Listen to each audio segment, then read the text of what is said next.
Q. The rest are still picking up the pace coming from Group A. Yep. So Group A, B, and C, if you ask me, they're very well balanced. We don't really have a team that just goes all the way. Everyone's like, okay, this round, it's great. The other round, maybe not so. So there's a balance in the force, whichever group that you are in. Of course, naturally, because it's the point system, we'll have some teams on top, some teams at the bottom, but nobody's really running away from it. But before we revisit the numbers, these are the players representing your favorite squads. That's right, and we've spoke a little bit about off-season and certain teams actually bringing changes to their squads. Overall, Outer Aries are sticking with very familiar faces, and of course we've had Krypton to also start to show his prowess and his firepower, and whether he gets to get a little bit more airtime. While throughout the past few days, we start to also see Rosemary really shine over the course. So definitely we want to see more out of Outer Aries. Horror Esports is a big question. They've been absent for a couple of days. Will they come back? You ask. We got to check with production later on if they decided, we're going to make a miraculous bounce back from the bottom. Yeah, but speaking about bouncing back from the bottom, Boom Esports, they have been trying to bounce back from the bottom, and so far, so good for Boom Esports. But let's see if they can maintain their momentum here today. And Void, they scored the final chicken dinner yesterday that puts them within the top 18. But are they safe enough? Well, the points are still very close, so anything can happen. Gotta keep an eye on their performance later. Yep, truly enough. And then you also do have some of the other staples coming in from South Asia, such as Four Tribes, Tribe MSC, as well as Alpha Gaming. They've been able to secure chicken dinners in the form of consistency. I think that they definitely could see some room for improvements. And then MGN Vikings Esports, out of many SEA teams, they seem to be playing a little bit more passively, but very strategically, where they're always looking for the very final circle every single time, and they defend the ground very, very well. Well, speaking about defending, Bigatron by Vitality defended their #1 spot from 2 days ago. Yesterday they did it, and currently they are the top dog team at the #1 spot. Now their roster has already been announced, so I guess no surprises to who their lineup is. We have Red Face there. It's updated on the board as well, so we might see them using their original IGNs later. Yeah, and it's great that we are actually getting Zuxi back at home. It was a short retirement for him, and then he went on to Claw Slayers for a little bit of a stint, and now he's feeling absolutely comfortable. And then we got Team Flash with the biggest chicken dinner acquired throughout the playoffs so far. 20 over elimination points in the span of a round. They are definitely one feisty team. Alongside with the rest of the names like AZ Slumber, T2K, as well as ASI8, which still have more to prove. Yeah, but the one that is feisty as an individual is Rosemary. 31 eliminations so far with 6,127 damage. And can you imagine? Yesterday, he was not even in the road to MVP when we started the show, but he scored 2 MVPs for himself, immediately putting him up here as the overall MVP. But other players, of course, trailing behind. We have Refus, Mela, Red Bull, and Lazarus, aka Schwab. So 3 representatives from Vampire Esports on the road. Yeah, it's been rough. But despite playing aggressively, sometimes certain players will disregard, certain trades just because they just want enough of those elimination points. But they've always been able to really find their mark, at least securing about 5 points of eliminations, and on top of that, very consistent top 4 finishes, or if not, the chicken dinner. Well, these players, they definitely would help their respective teams to claim those chicken dinners. Rosemary and Badru, both from Alter Ego, up here as one of our top overall fraggers. We also have Tops from Team Flash, and we have Mela. He missed 1 game yesterday, but he's still up here. So imagine if he played all the games, he could probably surpass Rosemary. Well, let's see what happens today. His other new teammate, Red Bull, is here as well, still proving that he is a consistent player wherever he goes. True enough, and it really feels like he's a hit man being hired into so many different rosters, and hopefully, with this adjustment into Vampire Esports, he will feel a lot more confident because he's surrounded with superstars. I've always regarded Vampire Esports to be like the SEA Real Madrid of PUBG Mobile in a sense. Well, at least their performance are showing a Real Madrid-ish performance. Although it's third place, but they're only 4 points behind BTR. And let's be real, right? It's nice to be the number one in the league by the end of the day, but what matters is that you get the top 18. So that is the most important thing for today, especially. So we can pretty much say that teams on page number one, they're pretty comfortable right now. But for teams on page number two, it depends on which team. Most of them might come from the bottom of page two. Yeah, true enough. And with 4 rounds remaining for each of them, what exactly is the cutoff point? Now we really start to wonder, right? So right now we're looking at number 16 to be around 73. Boy Donkey definitely have seen a little bit more of the improvement on their standings, all thanks to the double chicken dinner that they managed to acquire throughout their run, especially yesterday. That win solidifies their standings. But I would say perhaps all these teams need to hit at least above 90 points in order to make it safe.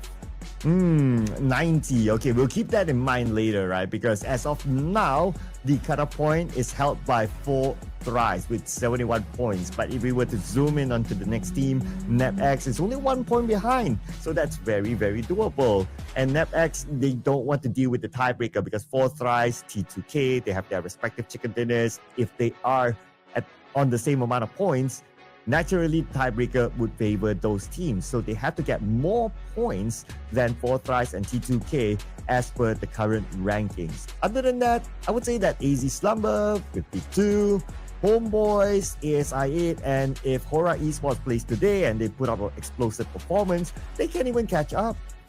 Yeah, I would dare say the same myself, because to take a look at realistically, certain teams, when they have those explosive games, that's worth like 20 over points per chicken dinner. And just like that, you just climb all the way 3 rankings or above. And that really helps them to resuscitate their chances. So right now, they got to really lock in. Eyes on the prize. We start off in Erangel and we go back and forth between Miramar as well as Wrangle, and by match 30 we will find out who exactly will be present over the course of the next 4 days. Yep, and although the time is stated there is an estimated time, we are on a rolling schedule. So if we're done with the current game earlier than expected, we will roll the next game even earlier, just like how some of the rounds ended in stage 6 yesterday. So you guys got to stay tuned here. Now, putting focus onto game number 1, where we will play inside of Erangel, we're going to start off with Group A and B, and here are your superstar teams, including Alter Ego, who had a good run yesterday. Yeah, and now we really gotta also focus on those teams who really want to back in those points, such as Homeboys, 52 Esports, arguably some of all these names like even 4 Tribes isn't exactly in the clear. So they really got to ensure that survival is going to be the key focus here. But then again, you know, we move into a lot of all these maps, and yet again, the hot drop still happens. Namely, 4 Tribes that have been fighting 7-9 inside of Ferret Pier. So is this going to be a problem at all? Is 7-9 actually in this lobby? We'll have to find out whether if they will be prevailing in that sense. And if we were to talk about record, right, like 7-9, they have a better record against 4 Thrice yesterday. So it's something that we want to see if 4 Thrice can actually fight back here. Or are they just going to change the drop spot? We don't know. It might be dictated by the flight path as well. It really depends on the team. But it will also depend on us, on what team do we want to predict. So do you have a team in mind? Well, I'm still thinking that some of these top tier teams out there, I mean, the ones that are on top of the leaderboards right now, are still trying to prove something to themselves that, hey, we cannot really mess with us. We will ensure that when it comes down to the finals, we will still look to dominate. So I'm putting my vote on VPE this time around.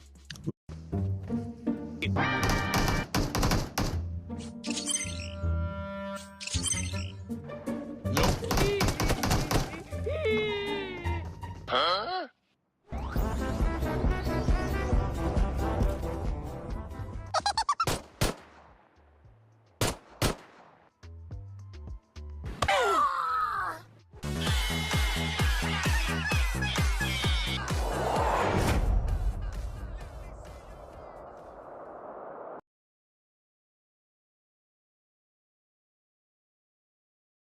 has been impeccable. Oh yeah, and they did very well yesterday, and that's why they're on page number 1. I wonder what production is thinking of. It's taking a while this time. Boom Esports, interesting. Well, Boom Esports, they're this team that at this moment you don't know what sort of performance are they going to put out. Is it going to be the Boom Esports that performs, or is it going to be the Boom Esports that is taking a chill pill? So, what do you think about their choice? Well, I really do think that Boom Esports yesterday were having desperate measures, right, to really gain their momentum, because they had a great day one, and then they kind of slide off a little bit, and then we start to see that they're on that borderline of the red zone of the 18th spot, and then they start to push again. So I think that it's a really good call, but I really think that a lot of these rounds really revolve around playing with Yummy, and the rest of these teams, I mean, these teammates really have to catch up. Okay. Yeah, I think even though Yummy, he did okay. He might not have the most explosive of his own individual performance. Obviously, we've seen better in the professional leagues. He has been the FMVP before. But like what you said, right? It is a team game. So the other teammates will need to step up to the game and maybe not to be overly dependent onto Yummy and be able to perform. It's just like how Alter Ego is, right? Yes, we still see Rosemary performing, and that's why he is the current MVP. But his other teammates are also doing the business as well. So that's why Alter Ego, they are doing very well, especially yesterday when they had a very good performance overall. Yeah, I really think that they're really getting everything back on track. The first day, they were just pranking around. I would say they were just getting, singular digits, 1 or 2 elimination points per round. And that wasn't exactly going to cut it. Now you can see that cohesiveness starting to shine coming in from those members of Alter Ego. And it's absolutely paying off. You know what, Sir Cloud? We've talked a whole lot to really get the ball rolling. And now it's about time we have the players get on board. And yes, Erangel is going to be our first match, ladies and gentlemen. And we are going to roll the maps. So Erangel, Miramar, and also the groups A and B. Going to kick off game number 1. Here we go. Hoping to see teams start off strong, as we're having a glimpse of a view coming in from Mount Stalbert. And it will also allow teams to be moving into the military base at the very same time. So I think this is a very favorable zone for the likes of many. But then again, I'm still concerned about a few factors here. We've seen some fights in Novo. We've seen T2K versus ASI over at North Point. So maybe if some of the teams are not present, they will get a little bit more of that reprieve. But I just want to see, maybe a stale start so that everybody gets a fair chance into fighting for some areas. Hey, and Fairy Pier is very reachable though, so we might see that fight happen, or maybe not. We're still waiting for the exact drop to happen. So far, don't see 7-9 yet out of the plane. T2K is not out yet too, so there's a possibility that we might see the Fairy Pier fight happen again. But other than the Fairy Pier, any other potential fights as per the current drop? I don't think so. So it's probably going to be Fairy Pier still. Oh, yeah, it's definitely Fairy Pier. Look at 4 tries, look at 7-9. They're already on the move. Now, the question remains, who's going to be the one to get the first dips, right? Like, the last time round, I think Falak and Co from 4 tries, they couldn't really find the weapons, which is why they lost out that duel. And hopefully enough, maybe you get a fair shot and take a look around. It's going to be an island finish for everyone on board. Well, I ain't complaining. Love this kind of circle. Let's go. But before that, 4 tries and 7-9, round number 552 will commence right now. And looks like we're going to see 4 tries. Having weapons of their own, same goes for 7-9, so it's still a 50-50 between the two. Like how you put it, round 500 and whatever number that was. Vex right now, covering all around, 70 bullets onto the tank, as he will have to really control this barrel spray down. It's not going to be an easy task, and meanwhile, Fallout gets the first takedown. Oh, he got two, in fact. But Fex responded back, getting one for himself. Amazal eliminated. Trexie is out too. And Trexie is playing this time. Okay, yesterday he had an off day. But that means right now, 7-9, they only have two players, while 4Thrice, they have three. Hold up, it's time to heal up. While his other teammates closing in. And we have Villain getting one for himself. Now it's only Fex left, the final active player for 7-9 against the two players of 4Thrice. Takes a lot of damage from the shotgun. Only 10% of health left. It's almost impossible for him to tank any further damage. And that is it. 7-9 comes the first team to be eliminated. And this is what we want to see, a big bounce back performance. 4Thrice, they're riled up, and this time, putting a statement against the Malaysian squad. Meanwhile, RRQ getting struck down. It's Homeboys rushing upon him, and Limboy, he finds one and takes out Sovel. And now we have a nade being cooked up by Simba. Here we go. Nate will not connect, but that's fine. They still managed to take out Lapar. One more to go inside the building. It's going to be Napeko against the world. And Homeboys now closing onto him. It's going to be a 2v1. Going up against the shotgun and an A3. That's a shotgun on his own. Very clutchable weapon, but unfortunately not able to get Nikki. And he will be taken out. That leaves RRQ with two players left. Oh, very sticky situation for RRQ. I mean, somehow they got stranded out in the open fields. And I believe this to be somewhere towards the north section of Quarry, where it's not too many loots available as well. So it gets into this awkward point, but at the very least, there's an M4 in hand for GF Stye. I'm still wondering who exactly this is, because I can't fully recognize the portrait neither. So I'm having a tough time thinking who exactly this could be. Okay, hopefully they'll reveal themselves, but I kind of doubt so. Or maybe in the grand finals, who knows? They're just waiting for themselves to requalify, and we will reveal ourselves. If not, then it's like, it's okay. Keep it a secret, right? And oh, yeah. What? Change the roster? I don't think like they're that mean, you know? Yeah, oh yeah, it could be a new player. Who knows, right? I mean, you kind of think about it, right? Like this kind of off-season tournament, yeah, they can use this picture, yeah, they can use this IGN, but sometimes it's not really them. I mean, we've seen that with BTR until they made the official announcement. Then everyone goes like,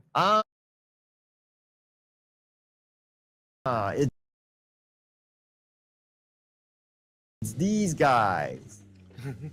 Yep, very familiar faces, and you know, overall, I think like this offers a lot more stability towards the rest of BTR, and you know, now we finally get to see that iteration where, you know, Zuxi gets to play with Federalis, and there's just so many different variations of play that is going to be very possible right now. Oh, will he? We'll have to find out. That's for them to know and for us to find out, they say. But what we're finding out right now is the movement of players or teams into the mid-to-the-base island. We've got at least half of them already in the island, another half making their way. I'm interested to see what's going to happen on the right side bridge. We have Triper Messi there with Thorak trailing behind them.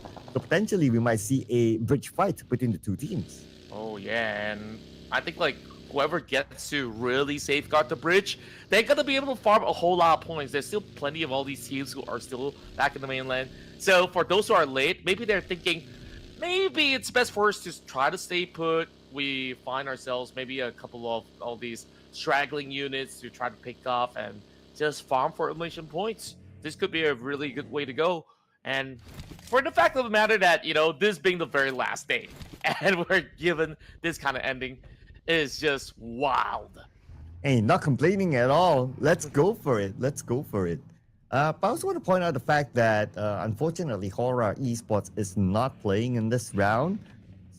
So, assuming that they do show up in the following round, they have to come up with like 3 chicken dinners to be possible for them to be in the grand finals. I think, like, mathematically, it's kind of low of a chance for them to make an appearance or even try to really fight for, you know, all those chicken dinners in like 3 rounds, because, you know, all these big teams, no matter which region you're from, they still need some time to really war up the pace. And to say, get it, triple chicken dinner, overall, we haven't even gotten a back-to-back win out of all these days in the playoffs. So it's really tough. Really, really tough. Yeah, gotta agree with that, right? It's very, very hard. And if you gotta think about it as well, it's like when the moment you come in, you have to adapt to the lobby. There's technically no warm-up for you, and you have to immediately perform. That's kind of hard. So yeah. That's all I can say. I mean, it's hard. It's hard. Yeah, exactly the case in point, right? So we'll probably see them joining us in the next season if that's going to be the case. And of course, don't be heartbroken, fans out there. You still have your fair players eventually. So, of course, as we carry on with what's going on inside of the map of Wrangle, interesting enough, a lot of the teams have been able to really get into the island very simply, but we are seeing some congestion over on the corner of Lloyd, and that's a good call because that's where the zone's going. Ooh, the zone shifted towards the right side where Novo is at. But the teams are starting to get into the circle as well, or getting into the island. We have Todak here. Homeboys trying to take them out, but it's not that easy. You can see how good Todak navigates around the terrain as well, making it hard for Homeboys to shoot them down. Yeah, and with such an axe to really take firm control of the sector, Yummy trying to actually make his way a little bit safer over onto the top corner, but Helton's going to be on that hole, so he doesn't really have that much space to play with. So I'm not too sure whether if Esports is going to be able to make it out now that there's only 2 members left. So, yeah, I'll kind of wish him all the best if that's the case. Oh, Shamils is down. He needs to be picked up, and Simba is there. And see if he will be able to turn into the Lion King here to save his teammate. I feel like there's a lot of Mufasas in the field. And, yeah, I really do hope that, you know, there's a savior coming in to the rescue. But then again, Mastery, he kind of bites back and perhaps gives his teammates a little bit of chance to form something in return. So right now, RRQ instead, the next one to bow out. They only walk away with 1 point, unfortunately. It has been a really rough run-in, and now Dion with the assault across the bridge. Yante, he's got those angles, and he's picking off those members of Homeboys. I was trying to get that 1 point, but the bridge is blocking his view. Nevertheless, he does have the ammunition to spare, so might as well try his luck. But now Team 52, just right above Boom Esports, and what an angle. Definitely Kiddo wouldn't miss that one, and Yummy is now on the ground. It's all down to Mastery left, though. He just really has to buy all the time that he needs for him to maybe squeeze some placement points. I say maybe because this is still a very tough area to really play that one out. So, Daunting Pass. Right now, Mastery as well as Helton comes face to face, and Helton's being brought down low, still soaking in the blue zone at the same time. He's got to heal up, but is there enough time for him to do so? And that is Boom Esports unfortunately eliminated. Out with only 2 points this time, but at least in the overalls, they're still in the top 18, so still kind of okay. Let's see how many points can Trapper Messi get out of those long-range taps. As we update the circle to go up to the high ground, a lot of teams currently up there, and yes, looks like we will see who might be king of the hill at the very end. Yep.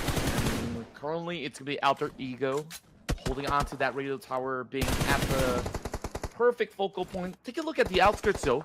Team Secret, Void Donkey, 52 in that gridlock, and Void Donkey, they have yet to really move deeper into the space, so that is definitely concerning right now. But Frankie, he finds the catch onto Helton, and now paves the path for Team Secret to propel forward.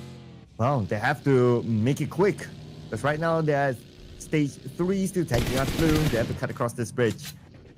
In the meantime, Juki gets Helton. That's their first point this round in the bag. While the Vikings are fighting against APG somewhere else, and looks like APG fighting back with Tins now on the ground. But APG have been eliminated. But look at the minimap. 4 Thrives now onto the Vikings. They want to be the third party against them.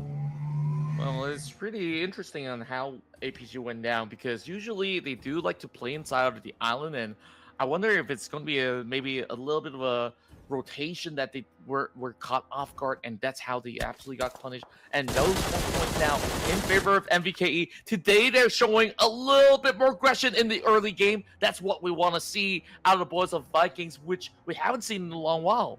Oh yeah, absolutely, right? Love seeing this. And they're currently on pace number 1.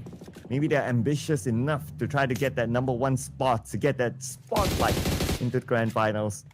As for 4 Thrives, they overtake the position of the Vikings, while the Vikings, they retreat, giving the position away to 4 Thrives. Now they find somewhere else to move or somewhere else to be at, and they're navigating around the southern side. Maybe they're thinking about coming in from the left side back into the circle. While we check out what's happening on the left side bridge, involving Team Secret and Void Esports.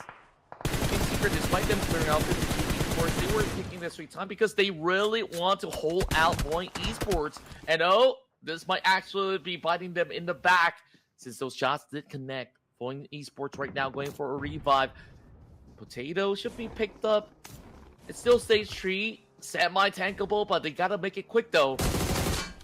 Oh, wow, nice shot there by Razak. He got 1. UK is now down on the ground. Let's see if he can get Mr. Frankie Bond on the other side. Decides not to use his nade.